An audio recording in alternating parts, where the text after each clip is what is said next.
Rendons grâce à Dieu ce matin encore. C'est un jour nouveau qu'il nous accorde. Et nous croyons que le Seigneur nous fera encore beaucoup de bien aujourd'hui. Nous, c'est le centre missionnaire Cité de Repos Gatineau. Nous sommes toujours dans notre thème de cette année 2022, une année d'un nouveau départ.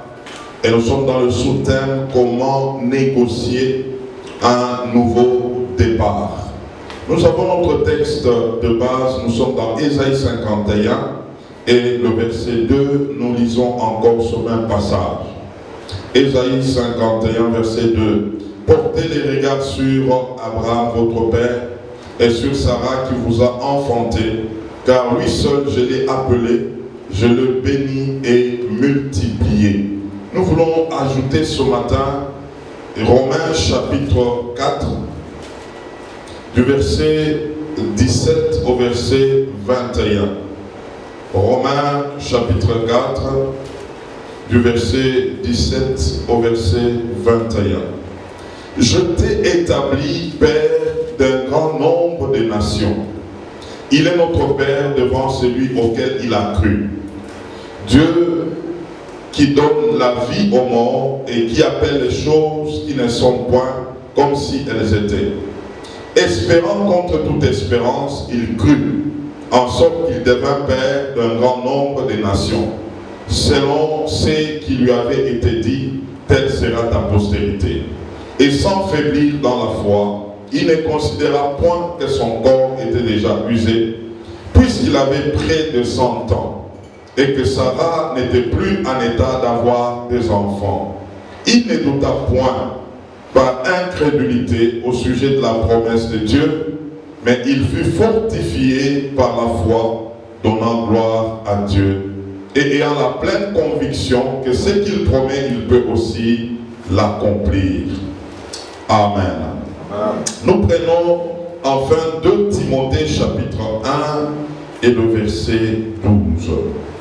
2 Timothée chapitre 1 et le verset 12. Nous lisons: et c'est à cause de cela que je souffre ces choses. Mais je n'en ai point honte, car je sais en qui j'ai cru. J'aimerais qu'on souligne cette dimension-là, car je sais en qui j'ai cru. Et je suis persuadé qu'il a la puissance de garder mon dépôt jusqu'à ces jours-là. Amen. Nous sommes en train de voir cet enseignement autour d'Abraham, où Dieu nous a conduits à fixer nos regards vers cet homme d'Abraham et non vers Abraham. Nous avons vu ces choses-là, que Abraham était cet homme nouveau qui était venu pour accomplir la volonté de Dieu, cet homme que Dieu avait taillé jusqu'à lui donner une nouvelle identité. Et donc Abraham devrait vivre selon cette nouvelle identité, selon son nom. J'aimerais souligner quelque chose ce matin en ce qui concerne la signification du nom d'Abraham et la signification du nom d'Abraham. Abraham signifie Père élevé. Père élevé. Et Abraham signifie Père d'une multitude de nations. Père d'une multitude de nations. Et donc cet homme, au début ou au départ, il avait le nom qui avait comme signification un Père qui est élevé. Dieu, lorsqu'il a rencontré, Dieu a changé son nom de Père élevé au Père d'une grande multitude. Abraham a eu Ismaël avec le nom de Père élevé. Mais pour Isaac, l'a eu étant ce père d'une grande multitude. Et nous allons comprendre quelque chose ici.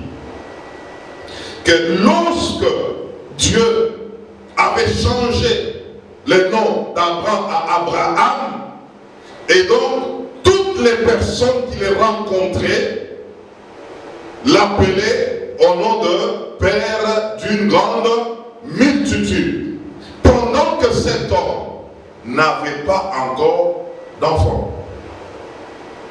C'est-à-dire, que ce soit sa femme, que ce soit ceux qui les connaissaient, il prophétisait déjà. Il parlait de quelque chose qui n'était pas encore arrivé. On l'appelait ainsi père d'une grande multitude, père d'une grande multitude, père d'une grande multitude. Tout le jour comme ça, c'était ces noms qui résonnaient dans le bouche de Jean, et même Abraham lui-même écoutait souvent ces noms-là. C'était déjà une déclaration à son égard de plusieurs personnes et pendant plusieurs temps. Et donc, c'est ce qui suscite la foi.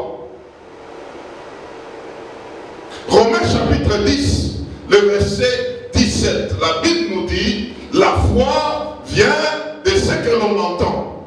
Et ce que l'on entend vient de la parole de Christ. Dieu avait déjà déclaré que ton nom est père d'une multitude. Maintenant, quand on déclarait cela, qu'est-ce que Abraham avait? Ça suscitait en lui la foi. Chaque jour, père d'une grande multitude, père d'une grande multitude. Et donc la foi vient de ce que l'on entend. Et un homme de Dieu avait dit ceci, que la foi vient de ce que l'on entend, l'on entend, l'on entend, l'on entend, l'on entend, l'on entend, l'on entend. Donc plus tu entends, tu continues à entendre, ça va susciter en toi la foi. Ce n'est pas en un seul coup que l'on peut saisir cette dimension de la foi stable. Il faut entendre, entendre, entendre, entendre. Et Abraham était en train d'entendre, d'entendre. Père d'une grande multitude, père d'une grande multitude, père d'une grande multitude, père d'une grande multitude, jusqu'à ce que ces choses-là commencent à résonner en lui. Même quand il marche de lui-même, il entend au-dedans de lui, père d'une grande multitude. Mais quand on regarde physiquement comme ça, pas de multitude. C'est ça l'élément déclencheur des choses invisibles au visible. Nous allons le voir ce matin. Abraham a cru dans cette parole-là. Donc d'Abraham à Abraham. Il a cru que Dieu a fait de lui un père d'une grande multitude. Abraham a cru. Et maintenant, écoutez bien ces choses. Celui qui nous parle ici dans Romains 4, c'est l'apôtre Paul, sous la poussée du Saint-Esprit. Il commence à nous présenter l'histoire d'Abraham. Il explique ce qui a poussé Abraham à croire. Et j'aimerais que nous puissions comprendre la beauté des choses de Dieu. Paul n'a pas vécu au temps d'Abraham, mais Paul nous parle d'Abraham. Ça, c'est l'œuvre du Saint-Esprit. Quelqu'un qui n'a jamais vécu dans un temps passé, mais il a la révélation des choses qui se sont passées dans les temps passés. Paul est celui qui nous a même présenté l'œuvre de Jésus-Christ et nous a présenté l'œuvre de la croix. Mais Paul n'était pas là. Et nous voyons ici que cet homme de Paul est en train d'expliquer qu'est-ce qui a poussé Abraham à à croire. Parce qu'on nous amène à voir Abraham, notre Père. Comment est-ce que cet homme a marché avec Dieu? Et ici, Dieu nous donne la réponse par le Saint-Esprit de comment est-ce que plutôt Abraham pouvait croire. Et Paul explique ça très bien par le Saint-Esprit. Qu'est-ce qui avait poussé Abraham à croire? Et Paul explique ça dans Romains 4, à partir du verset 17. Si nous lisons cela, nous allons le comprendre. Abraham a fait une découverte. Et cette découverte l'avait poussé à la compréhension de Dieu. Ah, nous allons le comprendre ce matin. Abraham a compris. Abraham a eu l'éclairage de Dieu. Et c'est cette compréhension, c'est cet éclairage qui pouvait pousser Abraham à croire. Je voudrais souligner ce matin que la foi en Dieu exige la compréhension de Dieu.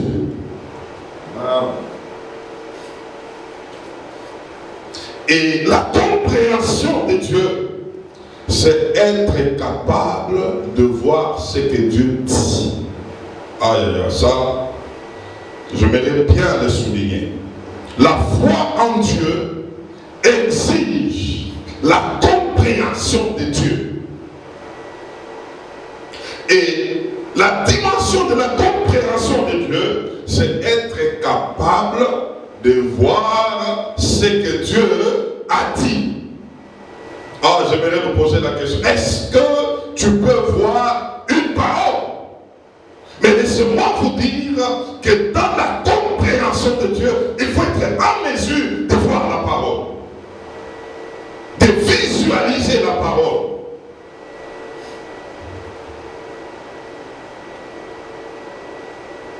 Et donc, dans le royaume de Dieu, ce qui nous distingue, c'est notre dimension de la compréhension de qui est Dieu. Lorsque quelqu'un comprend ce qu'est Dieu, cette personne peut déjà avancer avec ce Dieu-là. Parce qu'il a compris qui est son Dieu. Et Dieu, on les comprend au moyen de la parole par le Saint-Esprit. Wow. On les comprend au moyen de la parole à travers le Saint-Esprit. Alors je vais souligner deux vérités que nous devons retenir, que nous devons souligner. Première vérité, jeûner sans la compréhension de Dieu n'est qu'une punition infligée par les hommes. Quelqu'un peut monter en jeûne de 40 jours, 30 jours, mais lorsque cette personne n'a pas la compréhension de Dieu, c'est une punition, frère. C'est comme ça que quelqu'un peut se retrouver dans un tel état, en fin de compte, il peut sortir n'ayant rien de tout ce qu'il a eu à faire par rapport à ce jeune-là. Et la deuxième vérité, je vais dire, prier sans la compréhension de Dieu est un danger. Car, en fin de compte, quelqu'un peut se retrouver dans une frustration. Tu as prié, c'est comme ça qu'il y a beaucoup de gens aujourd'hui. Ils vont vous dire, ah, j'ai beaucoup prié, c'est Dieu qui m'a déçu. Oh, j'ai jeûné pendant 40 jours, pendant 30 jours, je me suis enfermé, mais je n'ai rien trouvé. En tout cas, moi, je trouve que ce Dieu-là ne fait pas. Le vrai problème, parce que ces gens-là ne comprennent pas mais qui est Dieu. Ils n'ont pas la révélation de la compréhension de ce Dieu-là. Alors nous allons lentement et nous allons comprendre quelque chose. Il y a une parabole dans Matthieu 13, de 18 à 23. C'est la parole de graines qui étaient sémées. Et ces graines étaient sémées sur la terre, et la terre était considérée comme le cœur de l'homme. Et on a parlé des différents endroits où cette sémence était tombée. Premièrement, on avait parlé du long du chemin. La graine était tombée du long du chemin. Deuxièmement, on a parlé du lieu où il y avait des pierres. Troisièmement, on a parlé du lieu où il y avait des épines. Et quatrièmement, on a parlé de la bonne terre. Aujourd'hui, ce n'est pas notre sujet, mais j'aimerais qu'on comprenne quelque chose là-dedans.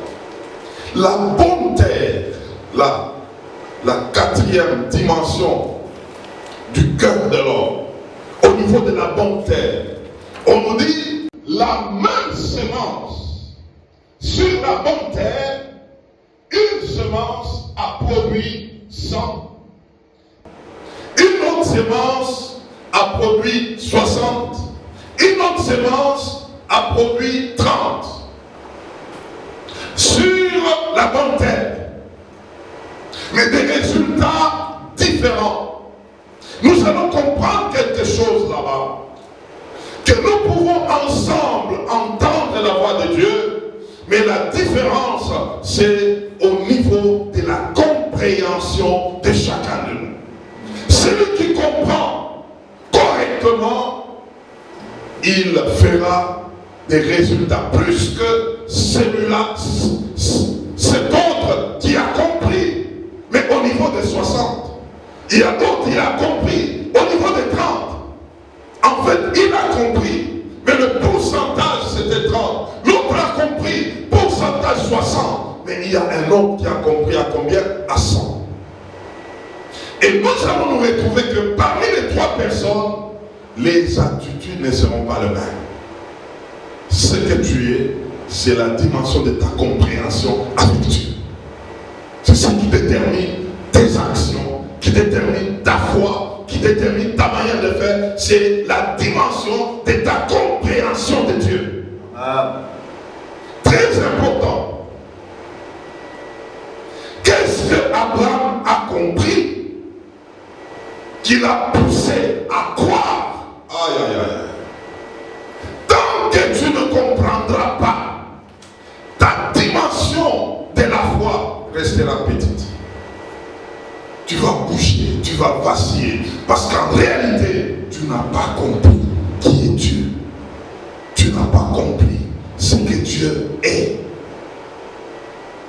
Paul l'explique dans Romains 4.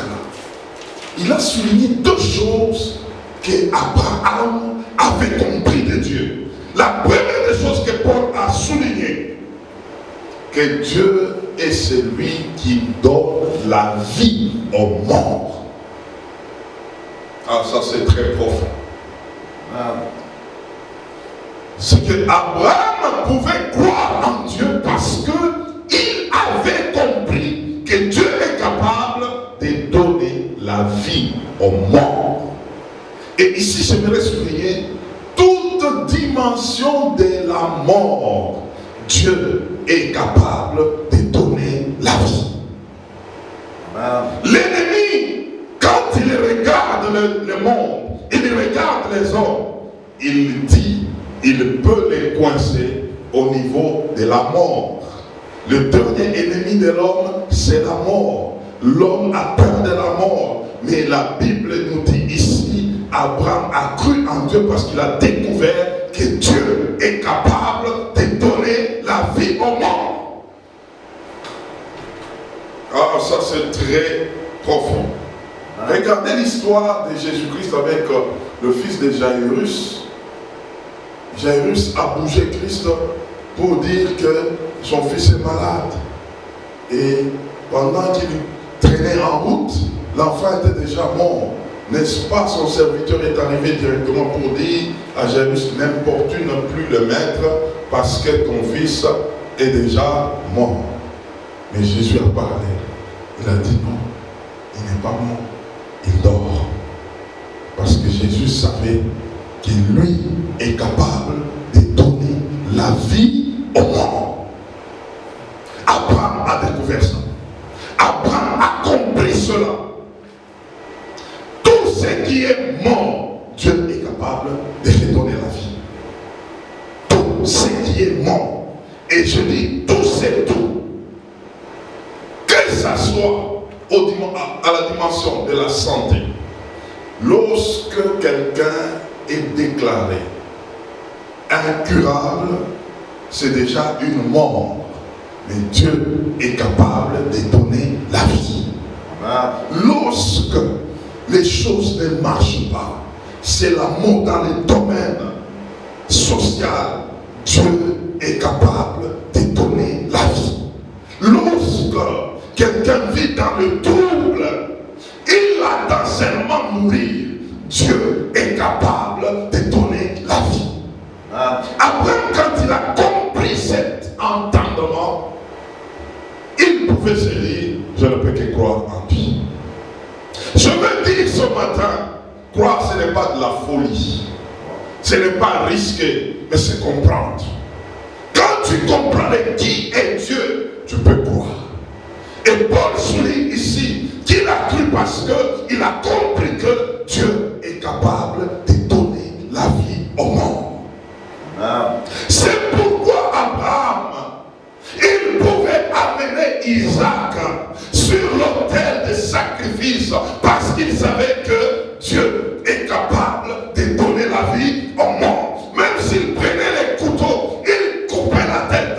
Dieu est capable de donner la vie au monde. Rappelez-vous de Pierre, on est venu arrêter Jésus. Pendant qu'on a cité le nom de Jésus, Jésus se présente, on veut mettre la main sur Jésus et tous étaient tombés. Il se relève encore. Pierre a pris une épée, il a coupé l'oreille d'un des soldats. L'oreille est tombée. Mais la Bible dit, Dieu est capable de donner la vie au monde. Jésus a ramassé l'oreille.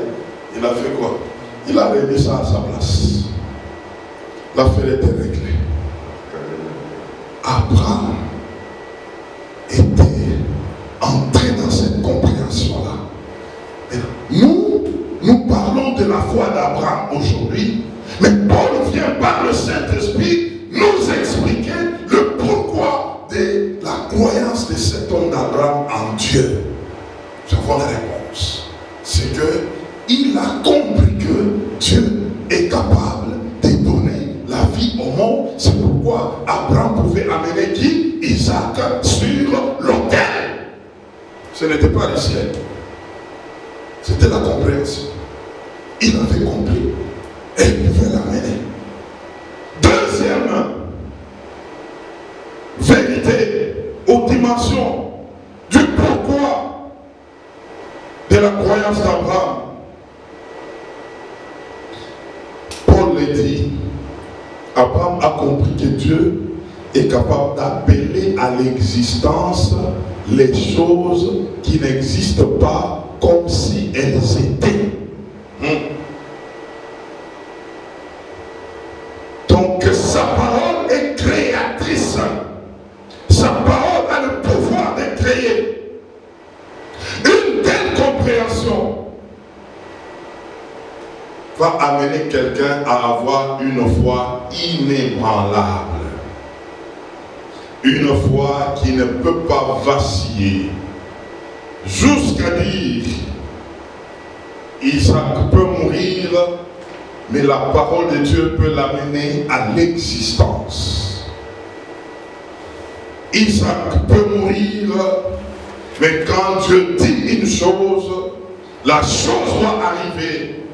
Dieu est capable d'appeler à l'existence les choses qui n'existent pas comme si elles étaient.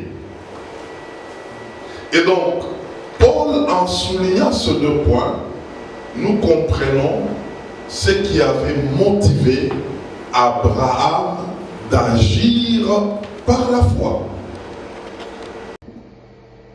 D'agir selon ce qu'il avait entendu.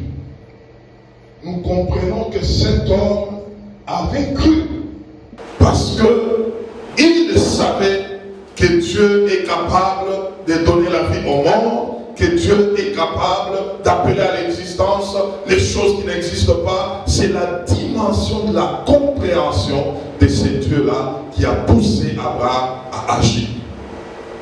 Mais ce matin, je voudrais ajouter 3 autres choses qui se dit toujours dans la parole de Dieu, et ici présentement Paul n'avait pas souligné. Il y a une autre chose que nous devons savoir dans notre dimension de compréhension de Dieu, c'est que Dieu ne ment jamais. Dieu ne ment jamais.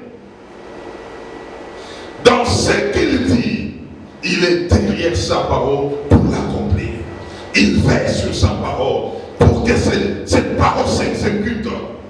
Dans ça, Dieu ne peut pas se compromettre. Il ne ment jamais.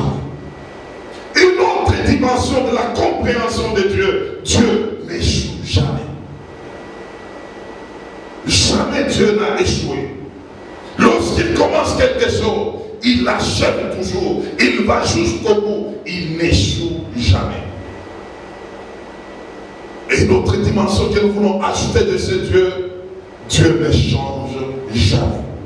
Il est le même hier, aujourd'hui et éternellement.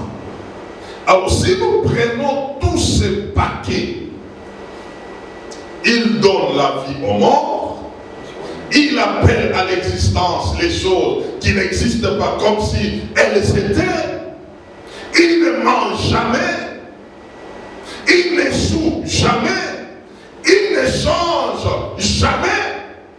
Si nous avons ces 5 choses avec nous, dans notre dimension de la compréhension de Dieu, nous serons un peuple inébranlable. Amen. Un peuple stable dans la foi.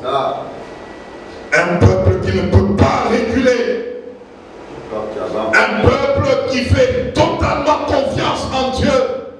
Ce n'est pas des choses que nous disons aujourd'hui, on te dit fais confiance en Dieu, fais confiance. Non, arrive à comprendre, entre dans la compréhension de qui est Dieu. C'est ça, frère, qui apporte la stabilité dans la foi.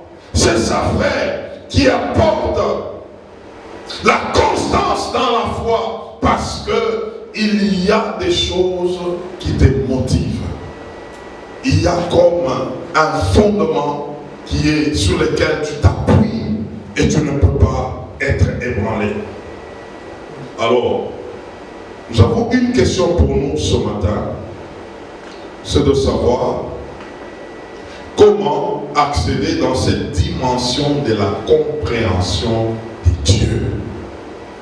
Parce que non seulement je ne cesse de le dire tous les jours quand je donne mes messages, il ne suffit pas de dire à quelqu'un ne fais pas, mais il faut expliquer à la personne comment faire. Alors nous voulons comprendre comment accéder dans cette dimension de la compréhension de Dieu. Je vais souligner 3 choses. Si tu observes ces 3 choses, tu comprendras Dieu. Tu comprendras comment Dieu est. Premièrement, de comment accéder à la dimension de la compréhension, il faut s'engager spirituellement. Faire un engagement spirituel. À ce point, c'est un point qui va aider quelqu'un ce matin. Vous savez, aujourd'hui, dans l'église, il y a un danger. Lorsque quelqu'un te dit, je suis frère, je suis chrétien, je suis de telle église et je suis un chrétien engagé. Qui est ce chrétien engagé? Pour lui, c'est quoi? Il vient tous les jours à l'église, il travaille au protocole, il est choriste, il est interprète, il est même prédicateur, il va évangéliser. Il dit, je suis engagé à l'œuvre du Seigneur. Mais je voulais vous dire ce matin, il ne s'agit pas de cet engagement. Il faut un engagement spirituel de ton esprit. C'est ton esprit qui doit s'engager dans la dimension de l'esprit de Dieu. C'est ton esprit qui doit s'approcher de l'esprit de Dieu. C'est un engagement d'esprit à esprit. Ton esprit fait le pas vers l'esprit de Dieu. Il commence à chercher Dieu. Ce n'est pas d'abord chercher à torcher dans l'église. Ce n'est pas d'abord chercher à placer les gens dans l'église. Mais toi ici, tu peux le faire. De tels engagements finissent quelque part où quelqu'un, après un temps, il arrête. Et même avec des paroles, je me suis beaucoup donné. Mais on ne m'a rien donné. D'ailleurs, on m'a déçu. J'ai fait autant de choses. Même s'engager dans les données, lorsque ton esprit n'est pas encore engagé à côté, dans la dimension spirituelle, tout ce que tu feras, un jour, tu peux arrêter. Je vais dire ce matin, Dieu est esprit. Et ceux qui le servent doivent le servir en esprit et en vérité. Jean chapitre 4, verset 24. Il s'agit d'un engagement spirituel. Apocalypse chapitre 1, le verset 10, l'apôtre Jean est en train de dire: j'étais ravi en esprit au jour du Seigneur et j'ai entendu derrière moi une voix forte. J'étais ravi en esprit. Il était en esprit. C'est là qu'il a entendu une voix de l'esprit. Ézéchiel chapitre 37, verset 1 nous dit: la main de l'Éternel était sur moi, et cette main m'a transporté en esprit.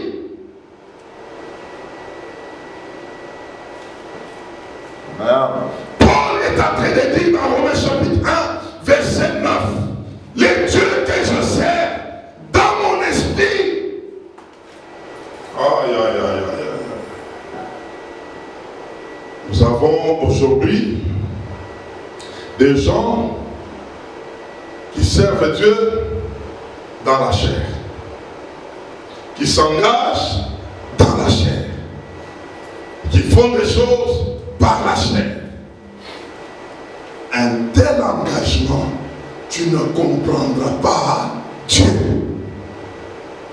Il y a un passage que j'ai découvert, Ésaïe 26, le verset 9, la partie A, Ésaïe 26, 9.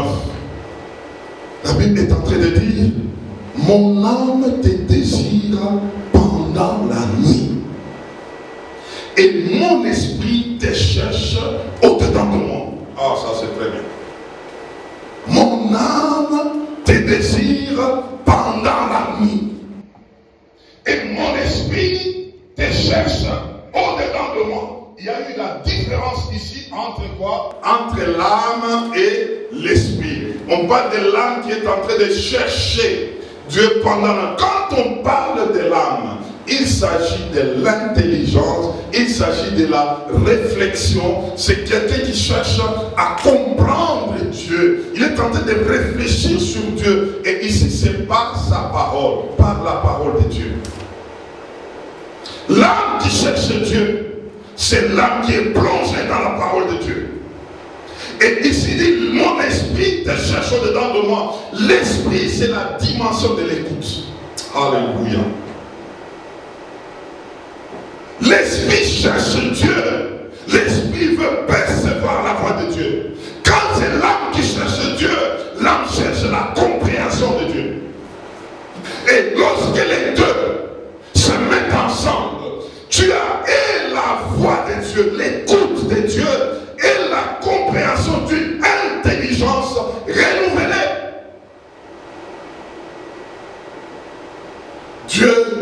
on ne comprend pas avec la tête. On peut avoir autant de diplômes, mais sans comprendre Dieu. On peut être un génie dans le monde sans comprendre Dieu. Parce que Dieu, on le comprend dans l'âme. Lorsque notre intelligence est soumise à la pensée de Christ qui est dans sa parole, et lorsque notre esprit est soumis au Saint-Esprit qui peut lui communiquer l'écoute. Ça, un intellectuel sans Dieu ne peut pas. Il ne peut pas, même si ses mains quelque part, il dit, je veux comprendre Dieu avec mon intelligence. J'ai autant de diplômes, il ne comprendra rien. Et c'est comme ça qu'aujourd'hui, il y a des gens qui viennent à l'église avec leur intelligence. Ils se disent, qu'est-ce que je dois faire ici? Commence à regarder. Il y a telle chose que je dois faire. Il y a telle chose que je dois faire. Il y a telle chose que je dois faire. La personne s'engage. Et on commence à dire, nous avons des gens qui sont très engagés à l'église. Mais pendant que leur esprit n'est pas encore engagé en Dieu. En fin de compte, ça sera une déception, une frustration.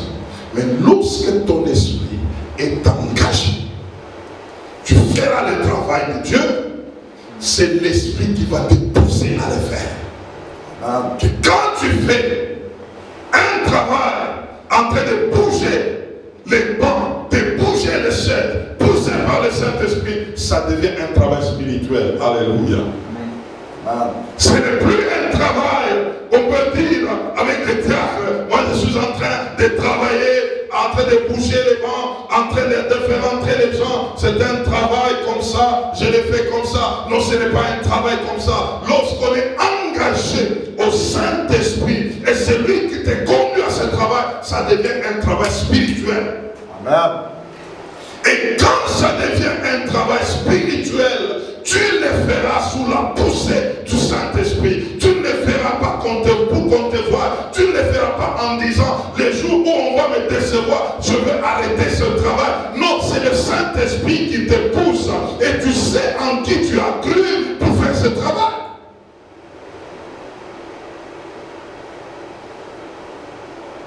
Combien de gens ont abandonné l'œuvre en disant, je laisse, on m'a déçu, j'abandonne, comme si c'était le travail d'un pasteur.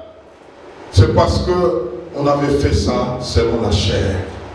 On n'a pas été sous la poussée du Saint-Esprit pour comprendre ce qu'il fallait faire. Écoutez mes frères, c'est à Jérusalem la première église où quand il fallait mettre des diacres, il fallait nommer combien? 7.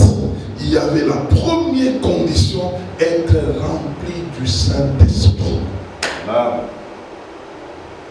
Frère, poser des gens dans l'église, condition remplie du Saint-Esprit. Et aujourd'hui, c'est ça la condition? Non, il est bien. Il a un bel aspect. Nous, si on met la sœur là, service de protocole, et les gens vont la voir, elle est bien, elle sourit bien, elle peut faire entrer les gens. Mais l'aspect de l'engagement spirituel, où est-ce qu'on l'a mis?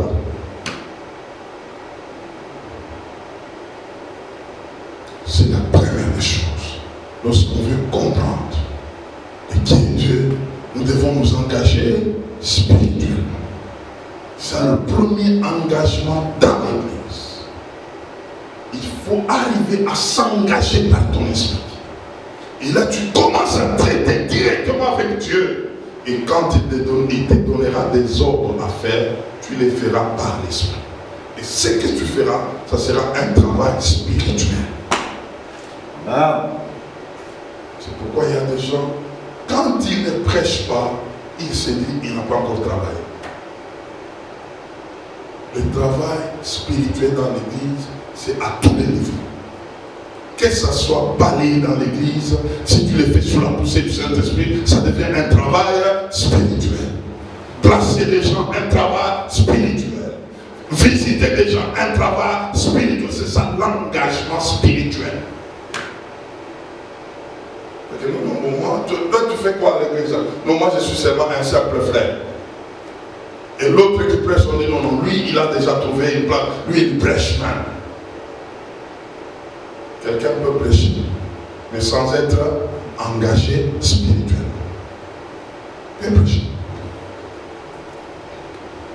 Oh, que le Saint-Esprit nous aide. Deuxièmement, comment arriver à la compréhension de Dieu? Il faut voir ou capter l'invisible. Si je me recommande un tout petit peu, parce que ton esprit est engagé, ton esprit, dans cet engagement, il va aboutir à l'entendement ou à visualiser ce qui est invisible. Parce qu'en réalité, là c'est ton esprit qui est en activité, ton esprit commence à voir. Ton esprit commence à visualiser les choses. Écoutez bien, mes frères. Abraham, en donnant Isaac, Abraham a vu un autre Isaac. Abraham a vu une résurrection. Abraham a vu une création d'un autre. Il a vu l'invisible. C'est pourquoi j'ose le dire ce matin que donner Isaac pour Abraham n'était pas un risque. C'était quelque chose qu'il avait vu clairement. Qu'en donnant cet homme, il mourrait là, un autre pouvait venir. Il mourrait là, quelque chose d'autre pouvait venir. Il était sûr. Il n'allait pas comme quelqu'un qui allait là abattu en disant, même les seuls ici, on me les demande, c'est fini, bon, parce que c'est seulement Dieu, moi je donne seulement, il n'y a pas de problème, j'ai déjà cru, je n'ai pas d'autre moyen à faire, bon, acceptons seulement, donnons seulement. Non. Il était bien éclairé. Il savait que cet enfant mourrait. Je voyais un miracle. Cet enfant mourait, je voyais quelque chose d'autre. Cet enfant mourait, Dieu qui appelle à l'existence des choses qui n'existent pas, comme si elles existaient, il le fera. C'est comme un cœur joyeux, c'est pourquoi il allait pour adorer. Et Isaac lui a demandé, mais papa, je vois le couteau, je vois le feu, mais où est le sacrifice? Abraham a répondu en disant, Dieu pourvoira, lui-même apportera le sacrifice. Mais l'enfant ne savait pas que c'est lui qui était là comme sacrifice. Abraham n'était pas troublé. Abraham voyait l'invisible.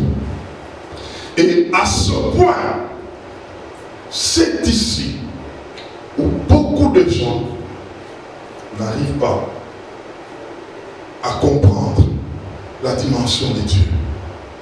Voir l'invisible. Croire, c'est avant de voir ce qui est visible. Croire, c'est voir l'invisible. Et Moïse a expérimenté cela. Dans Hébreux chapitre 11, le verset 26 à 27. Moïse est né dans une maison de Pharaon. Il a grandi là-bas, dans l'opulence, dans l'abondance. Et la Bible déclare à 40 ans, cet homme de Moïse a commencé à voir des choses. Et la Bible souligne ici que Moïse a vu l'opprobre de Christ, la honte de Christ.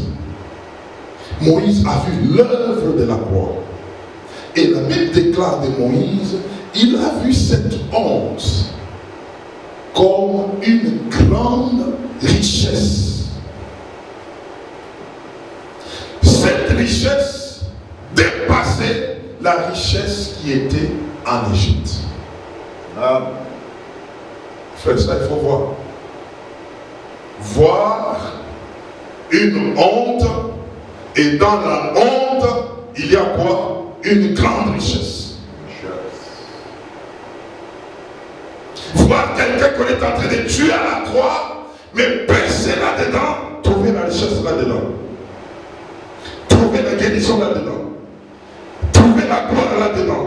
Mais pendant que le visible, nous voyons quelqu'un qui est en train d'être rabaissé, qui est en train d'être molesté. Mais c'est ce que Moïse a vu. Il a regardé, et d'ailleurs, cette œuvre de la gloire n'était pas encore venue. Moïse a percé jusqu'à voir la honte de Christ, et il a trouvé là-dedans la richesse. 2 Corinthiens chapitre 8, verset 9, on nous amène à ce Christ qui s'est fait pauvre, afin que par sa pauvreté, nous soyons enrichis. Dans cette dimension, quelqu'un qui vit, qui regarde la pauvreté, et dans cette pauvreté, lui a vu les richesses. Frère, ça il faut voir. Ça il faut voir. Dans une maladie, lui il voit la guérison. Dans les troubles, lui il voit la paix. Dans des situations compliquées, difficiles, lui il retrouve la solution. C'est de ça qu'il faut arriver à faire quoi? À voir. Quelqu'un qui voit cela, il a compris Dieu. Il a compris. C'est ce qu'Abraham a vu. Il a vu. Et j'ai compris que quand les gens parlent la foi, frère, la foi vraiment c'est comme ça. Marchez pas à la foi. Non, marchez pas à la foi, il faut voir, frère. Il faut voir l'invisible. Il faut percer l'invisible. Il faut saisir les évidences de l'invisible. Ah, c'est pourquoi Hébreu est en train de dire, il y a des hommes qui sont morts dans la foi. Ils sont en train de saluer les promesses. Ils saluent les promesses, mais eux sont en train de mourir. Frère, on ne peut pas saluer quelque chose qu'on n'a pas vu. Ils voyaient. C'est pourquoi ils étaient fermes. Quelqu'un les prend pour les pendre. Il accepte qu'au nom de Jésus, tu es mort. Il voyait. Étienne a vu. Pendant qu'on les lapidait, il voyait. Qu'est-ce que Étienne voyait? Il a vu le Fils de l'homme debout à la droite du Père. Comme quelqu'un qui est en train de dire, j'ouvre mes mains, Étienne, tu peux venir. Étienne voyait. C'est pourquoi il pouvait dire, Père, pardonne-leur parce qu'ils ne savent pas ce qu'ils font. Pardonne-leur parce qu'ils ne voient pas. Moi, je vois. La foi, c'est voir. La foi, c'est voir. Abraham a vu. Moïse a vu. Étienne a vu. Et toi, tu dois voir. Et voir quoi? L'invisible. Et à Moïse, on dit, il a marché comme voyant l'invisible. Il n'y a que des yeux de l'esprit qui peuvent voir l'invisible. Pour capter ta guérison, il faut voir ta guérison. Pour capter ta dimension de richesse, il faut voir ça. Il faut voir. Ce n'est pas des choses qui tombent comme ça. Il faut d'abord les visualiser. Les visualiser. Et lorsque nous commençons à voir de telles choses, j'aimerais souligner le troisième point. Quand on voit clairement, on ne peut pas douter. Une vie exemptée de doutes. Frère, pourquoi aujourd'hui les gens doutent de Dieu? Et j'aimerais souligner ce matin que c'est normal de douter. Pourquoi douter? Parce qu'on ne voit pas. Toi qui n'as pas vu, comment tu vas accepter ça? Tu vas douter. Mais celui qui voit clairement, il ne peut pas douter. C'est ça la différence. Dieu guérit. Mais toi tu dis quoi? Moi je ne vois pas la guérison. Mais quelqu'un d'autre dit, moi je suis guéri parce que j'ai vu. C'est ça le problème. Lorsqu'on s'engage spirituellement, on accède à l'invisible, on ne peut plus douter. On ne peut plus douter parce que dans l'invisible, on va voir. dans l'invisible, ça sera clair. Parce que j'ai vu, donc je ne peux plus douter. Parce que tu n'as pas vu, tu peux douter. C'est ça. Pour comprendre Dieu, nous avons dit, premièrement, il faut accéder dans la dimension de l'engagement spirituel. Et deuxièmement, nous devons accéder à l'invisible jusqu'à voir l'invisible. Et troisièmement, parce que nous avons vu clair, nous n'allons plus douter. C'est pourquoi la Bible parle d'Abraham espérant contre toute espérance. Mais Abraham a cru. Il n'a pas douté. Il n'a pas faibli dans la foi. Pourquoi? Engagement spirituel. 2. Il a baissé l'invisible. Et plus de doute. Il dit, et il espérait toujours que celui qui a fait cette promesse l'accomplira. Ça, ce n'est pas risqué. J'aimerais dire, en Dieu, on ne risque pas. En Dieu, c'est parce qu'on a vu. Frère, même notre engagement, ou des années durant, nous sommes là parce que nous avons vu. Nous avons vu. Pas de doute. Qu'il le fera. Pas de doute. Il l'accomplira. Pas de doute. Même si ça tardait. C'est déjà fait, c'est déjà là, c'est accompli.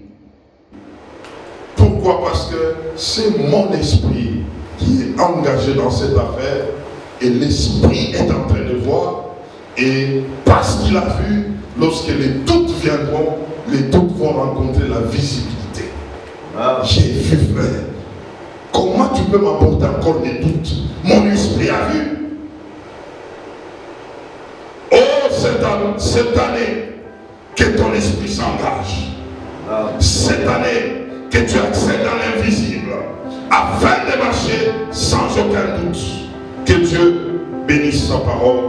Amen.